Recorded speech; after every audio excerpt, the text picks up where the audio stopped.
welcome to our very special September website chat. I'm very excited that we have a few different guests with us today. Alyssa and Rachel from Montana Library Association's Government Affairs Committee are going to be visiting with us about the Montana Library Association Legislative Roadshow that's kicking off here this next week and will continue through October. So lots of exciting opportunities to talk about the upcoming legislative session. Just a reminder of some of our pro tips for using Zoom. We're practicing some of those great tips here today, and thanks for Colette for sharing that kind of information. I'm going to go ahead and kick things off here with our agenda. Tracy Cook from our staff is going to join us to talk a little bit about our upcoming MSL workshops that are taking place in Sydney and in Lewistown in Missoula in the coming weeks. And then I wanted to take some time to provide some background and history of Montana's state aid legislation to provide some additional context for its reauthorization, something that we're talking about in our legislative roadshow coming up. And then, like I said, we have Alyssa and Rachel here, the co-chairs of the Montana Library Association Government Affairs Committee, to give us more information about those events. So Tracy, I'm going to ask you to talk about the workshops. Yeah, so we are offering 3 face-to-face workshops, and these workshops are about the relationship between libraries and local governments.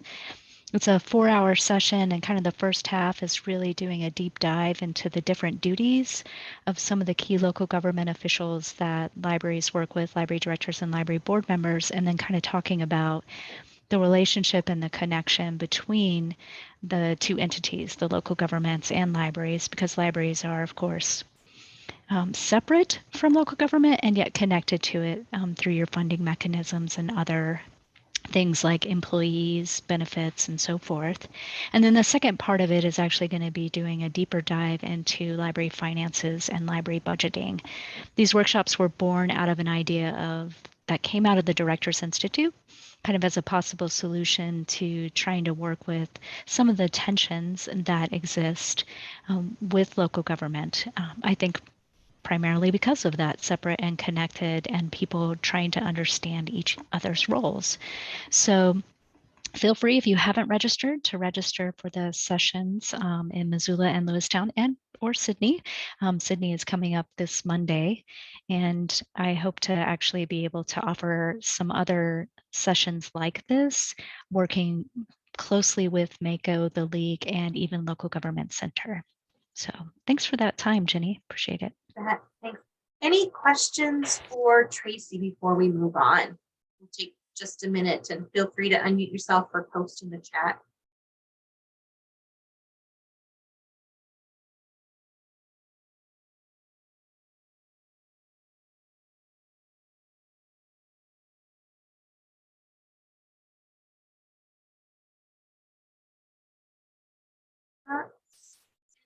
Come in.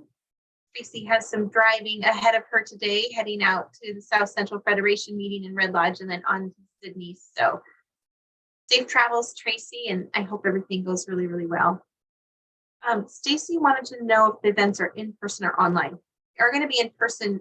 And Tracy, can you speak to whether or not an online option? So I did not design these workshops to do hybrid or online. They are very much face-to-face because we're going to be doing some exercises to tie them directly to each library. But I anticipate working with Colette once we have a Moodle contract signed to do some online components as well.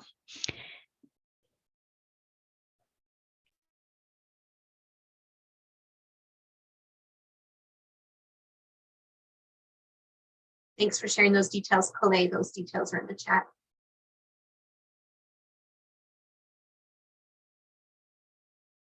Right.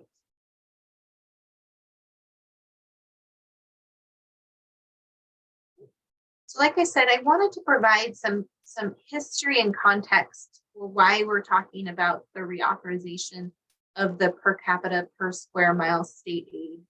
And I've included in the PowerPoint for this session a link to the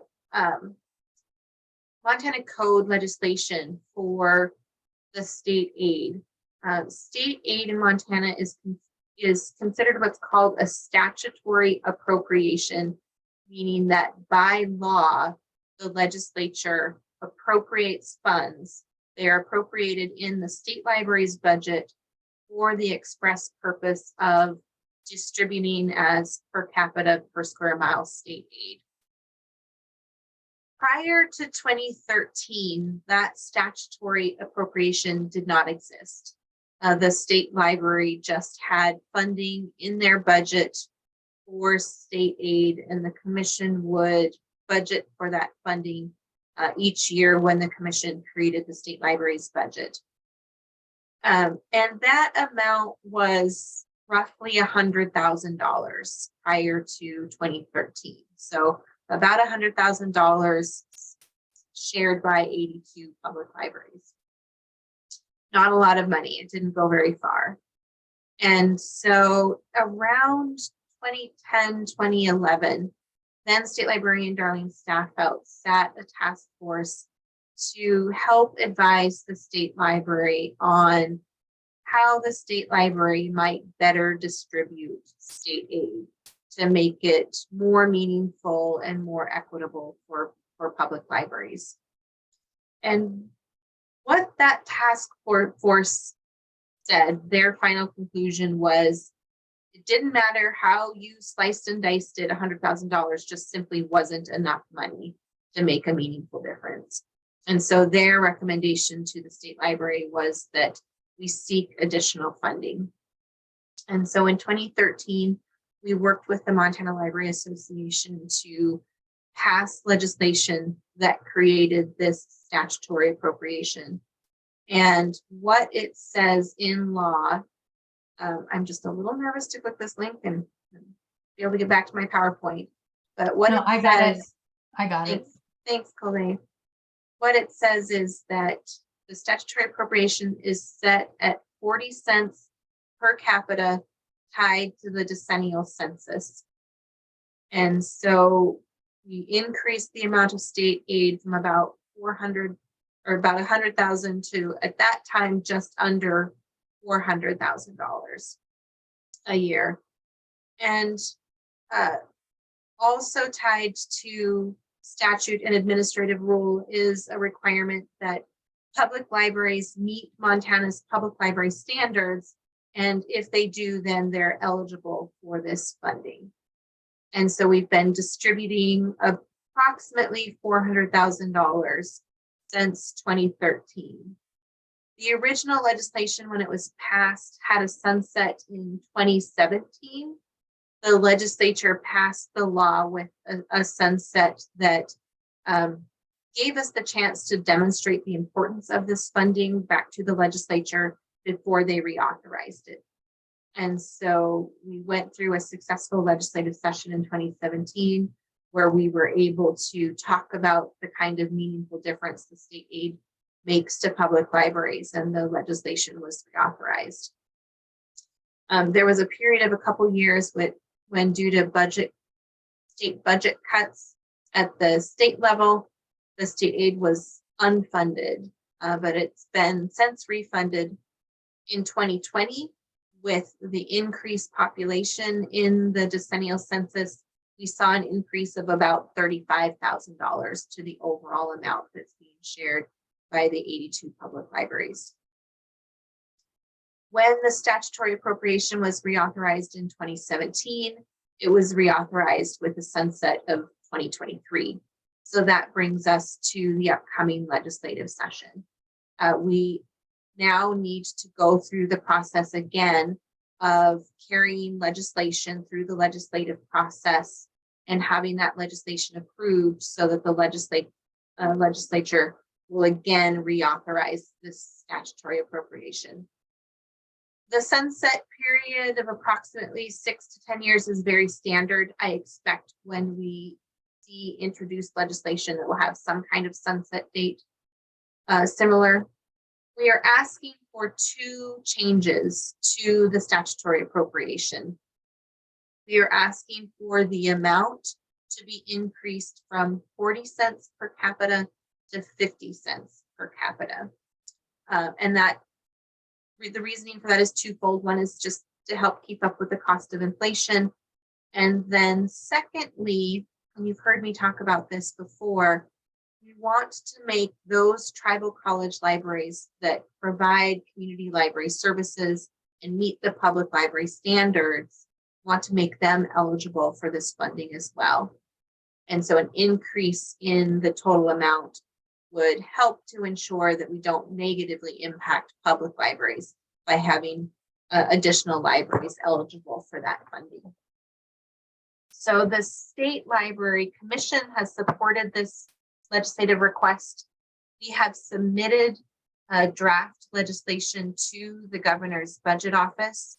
I've talked about this legislation before the Education Interim Committee, the Tribal, just out of my head, the Tribal Legislative Committee, Tribal Relations Committee, before the State Library's Interim Budget Committee. And in this coming week, we'll have two more opportunities to talk about this legislative request before the Education Interim Committee and our Interim Budget Committee. The governor's office has said that they support this legislative concept. So right now I'm seeking leave to identify a legislative sponsor and actually move that legislation forward. I think and hope that on Monday, the Education Interim Committee will direct staff to actually draft a pre-introductory legislation that would then be ready to be introduced to the legislature. So with those two steps, we could see a bill draft available here in the next several weeks. So that's all really promising, encouraging news. And those are important messages for us and MLA to be carrying forward when we go into the legislative roadshow. Any questions about the per capita per square mile state aid?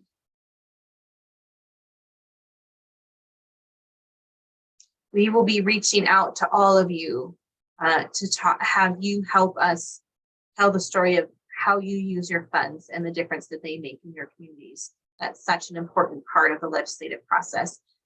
The State Library could talk about this funding all day long and it wouldn't have an impact. What has an impact with the legislature is your ability to talk about what these dollars mean in your communities.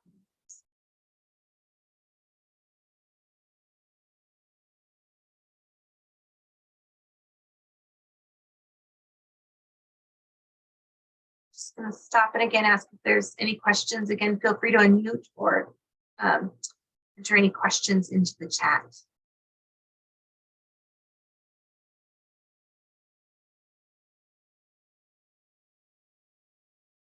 You might be interested to know that there are 2 counties in Montana that don't have public libraries, Golden Valley County and Treasure County. Treasure County has a contract with Rosebud County and the library in Forsyth. So the state aid funds that would otherwise go to Treasure County go to the library in Forsyth, the Rosebud County Library. Because Golden Valley County doesn't have a library, every year I reach out to their county commissioners and ask them if they intend to provide library services. They don't. And so that funding then is distributed by the South Central Federation. Administrative rules says that any monies from the per capita per square mile state aid that don't go to library are then shared by that library's federation.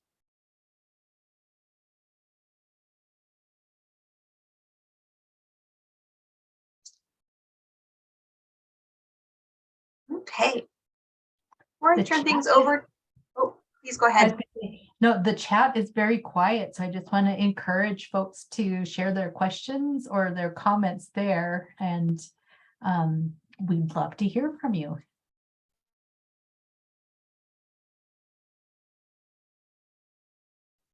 Jenny, what was it like for the renewal, you said in 2017, was there a Mhm. lot of opposition to it, or did it kind of go through pretty smoothly? It Or went through pretty smoothly. Yeah, that's a good question. MLA had done a good job of talking about the need for state aid, especially during the interim. I have a very clear memory. It's probably 2015 or 2016, being part of a legislative panel where a number of librarians spoke to the importance of that funding. And Dawn Kingstad from Glendive spoke about how she was using their state aid to help support a sensory story time. And literally the interim committee applauded when she was done. It's the only time I've ever seen an interim committee applaud, any legislative committee applaud anything. So she did a fantastic job. The other thing that helped that process and that we can lean on in this upcoming session was a study that the legislature had done of existing statutory appropriations. They had a 10 or so different criteria that statutory appropriations need to meet in order to be considered appropriate use of that statutory appropriation authorization. And this statute was the only statutory appropriation that met every single criteria that the legislature had spelled out. So that spoke really, really well to the legislation. And again, it's something that we'll be able to talk about in the upcoming legislative session. I will say that this legislation has never been supported unanimously, and I certainly wouldn't expect unanimous support going forward, but it has always had bipartisan support.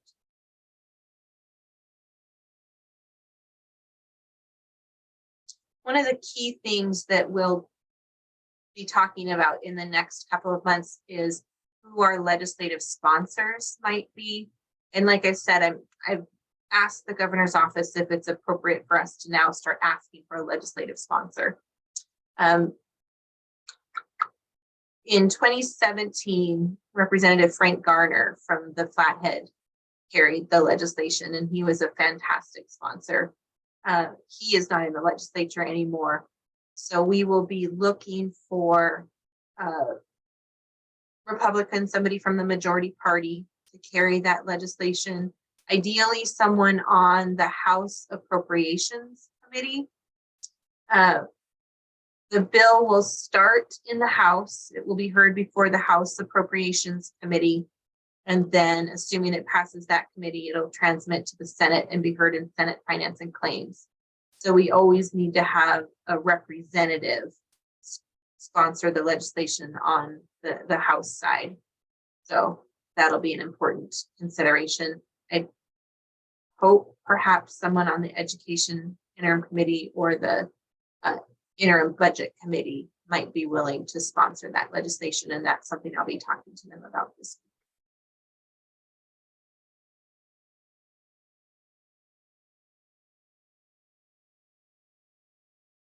week. Any other questions? I think with the introduction of Zoom in the legislative process, I think that's going to be something that I think will be part of the regular legislative process going forward. So it's created a lot more opportunity for people who can't be in Helena to still participate in the legislative process and to offer testimony. So I think that'll be a great opportunity for librarians and board members and community members to talk about libraries during this legislative process.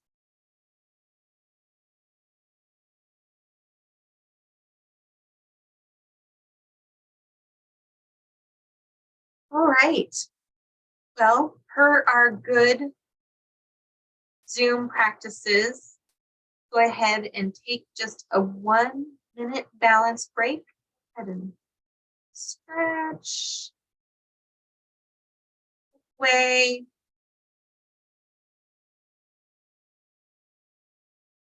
Think about any questions you have. Feel free to put them in the chat.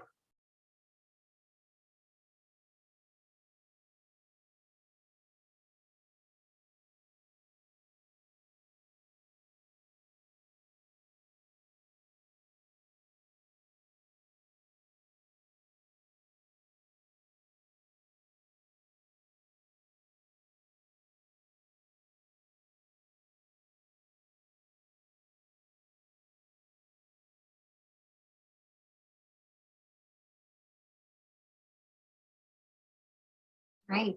Well, really glad to have Rachel and Alyssa with us. I'm going to let you go ahead and introduce yourselves. And Alyssa, I'll let you share your screen.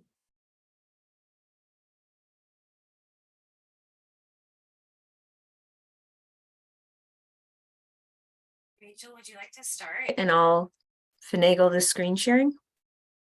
Sure. I'm Rachel Ron. I'm the director of the Haverhill County Library, and I'm one of the MLA government co-chairs with Alyssa. And I can introduce Alyssa too. She is the Lewistown Library Director and one of the government affairs co-chairs with me.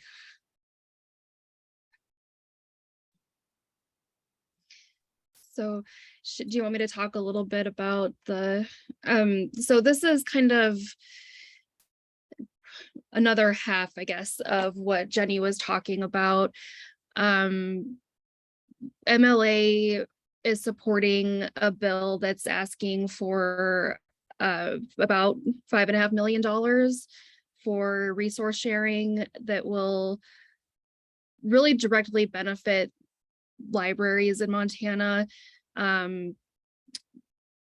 Rebecca at the state library has done a really good breakdown that you'll probably end up seeing at some point, but 450,000 of it is asked for the Montana shared catalog, 300,000 for the statewide courier, 340,000 for the OCLC group services, 480,000 for the hotspot program, 280,000 for overdrive, and then 3 million for e-resource content, which would allow us to rely on the state library again to provide our databases, which some of you probably remember used to be provided through the state library, but the funding was lost for that a few years ago.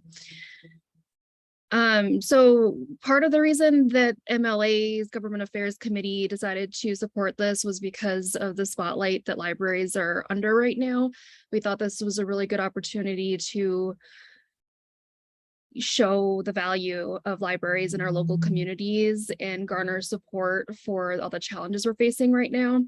And the best kind of support is financial support. So that was part of the reason that we decided to do this.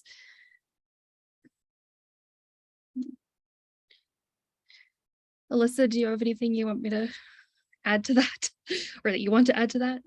I think that was a really great overview. What we're doing to drum up support for this is a roadshow across the state this September and October. So we have libraries who are going to host get-togethers between the Government Affairs Committee, the Trust for Montana Libraries. We'll have some MSL staff there as well, and local libraries. And we're hoping those events will be chances for us to build support at the local level for this so that we catch our local representatives to the legislature and explain to them why this is important, and also so that libraries have chances to really network with their local officials and maybe gain some support from people who can come and testify who aren't librarians when we go to do this as well. So those meetings are all going to follow kind of a 3-part format. We'll have a discussion of what we're asking for in terms of funding. After that, we'll have a question and answer session, and we'll end with like cookies and chats. But one of the things we're hoping to talk about too is the freedom to read and what libraries' roles are in guaranteeing that for their communities, and how our roles work, especially with the recent book challenges that we're seeing across the country. And I'm going to turn it back over to Rachel for anything I've missed in just a second, but I did want to say this is really Bruce Newell's baby. So if any of you know Bruce, please reach out and thank him in person, because I think this idea was his. He's been the driving force behind all of this, and we're doing great work too, but I think this is an amazing chance for us to solidify some of our funding. I know it would really help my budget if things like the Montana Library to Go were paid at the state level. And I'm just really grateful to Bruce for coming up with this. So if you know him, please reach out. Have I missed anything else, Rachel, before we go into kind of the nuts and bolts of how this press kit works? I think you hit all the points that I wanted to hit. Okay.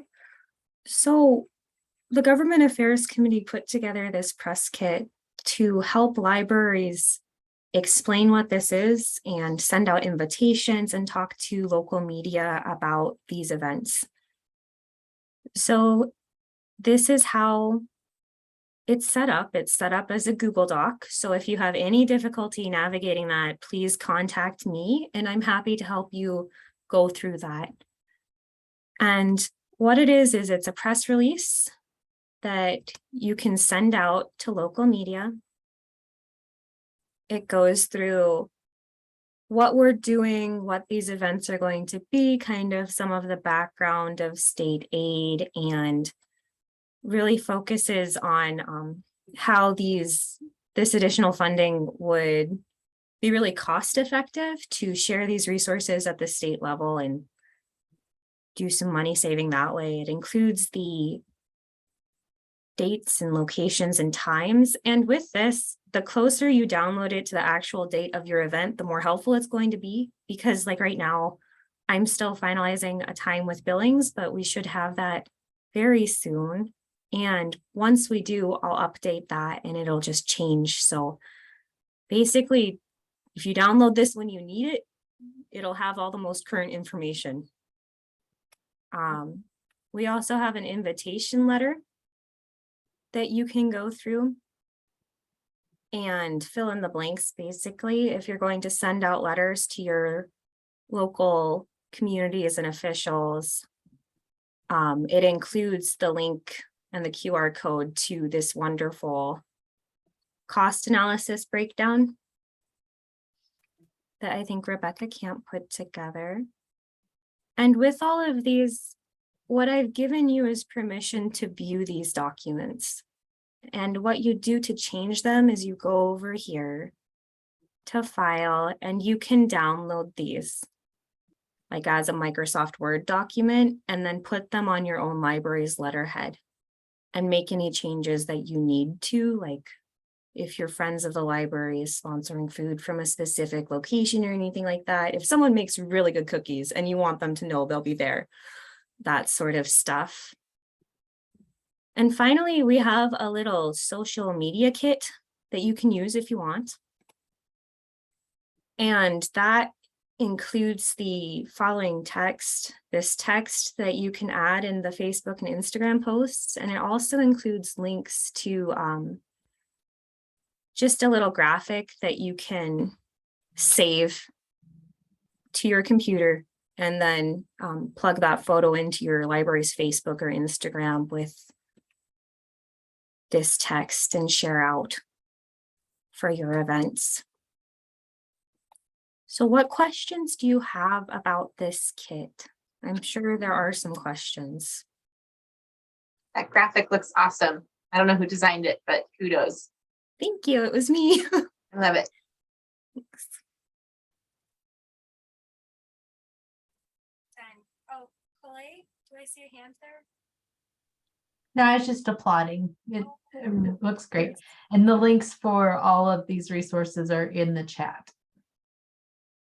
I just wanted to add too that I would encourage you to look at the roadshow schedule and see if there's a roadshow close to you. And if you think that there's anybody in your community who would benefit from going to a nearby roadshow event, you can use the same kit. You can reach out to us if you need to, and we can help you with it. But the more people we can get to these events who are stakeholders, the better, in my opinion.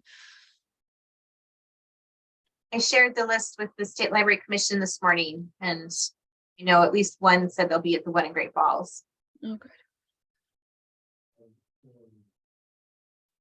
And I wanted to mention too that The invitation letter was initially developed by Bruce, and the press release came together from Sean, who's just been a wonderful resource for all things press related. So Alyssa's been doing all of this organizing on the Google Drive. So thank you, Alyssa. So we do have a couple of questions. One from Stacy asking, do we contact the closest library that is having an event and work with them on their roadshow? You can do that. You could also contact Alyssa or I, and we can help you get started. But what? Alyssa, do you have any thoughts on that? Rachel's the nice one, so you might want to keep that. That is not true. But you can, like, I'm always happy to, if you're wondering about working with a roadshow, you can always reach out to me and I can put you in contact with the local library if you're more comfortable doing that. And Austin is asking, is it appropriate to begin using the press release kit, or should we wait until we know there is a legislative sponsor? I would go ahead and start using it. And I can report it, unless Kelly would like to speak up for herself. Kelly was able to take advantage of having that press release and got that sent out. The first roadshow stop is Monday at Sidney Richland County Library. So definitely, Austin, it sounds like that's a good thing to do. Those are the questions I see in chat, unless I've missed something.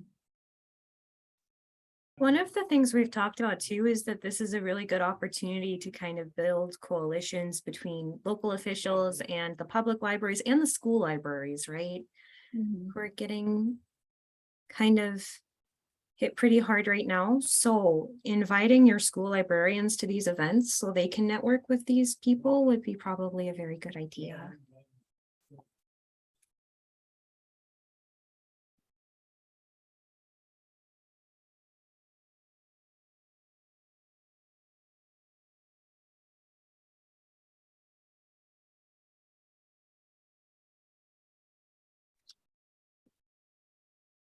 I love awkward silence, but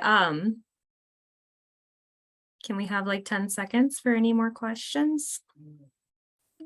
Okay. 9. All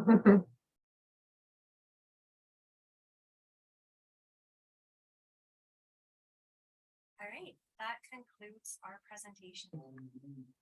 Thanks so much.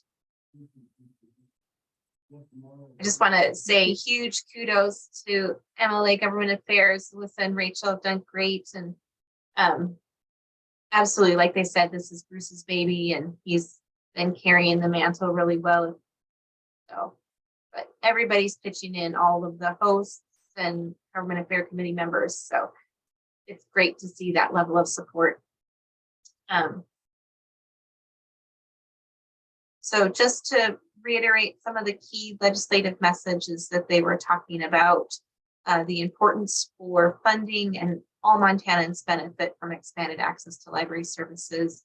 And then, like Alyssa said, with some of the mounting pressure that we're seeing on libraries nationwide and in Montana, we need to be prepared and be proactive in our response to any potential concerns that might threaten Montanans' freedom to read. I think one of those key messages is that we want to ensure that Montanans have the right to choose for themselves and their families what is most important to read. Map with the locations and dates yet again. And Alyssa, I sent this to you in case Emily wants this map at all for your for the press kit.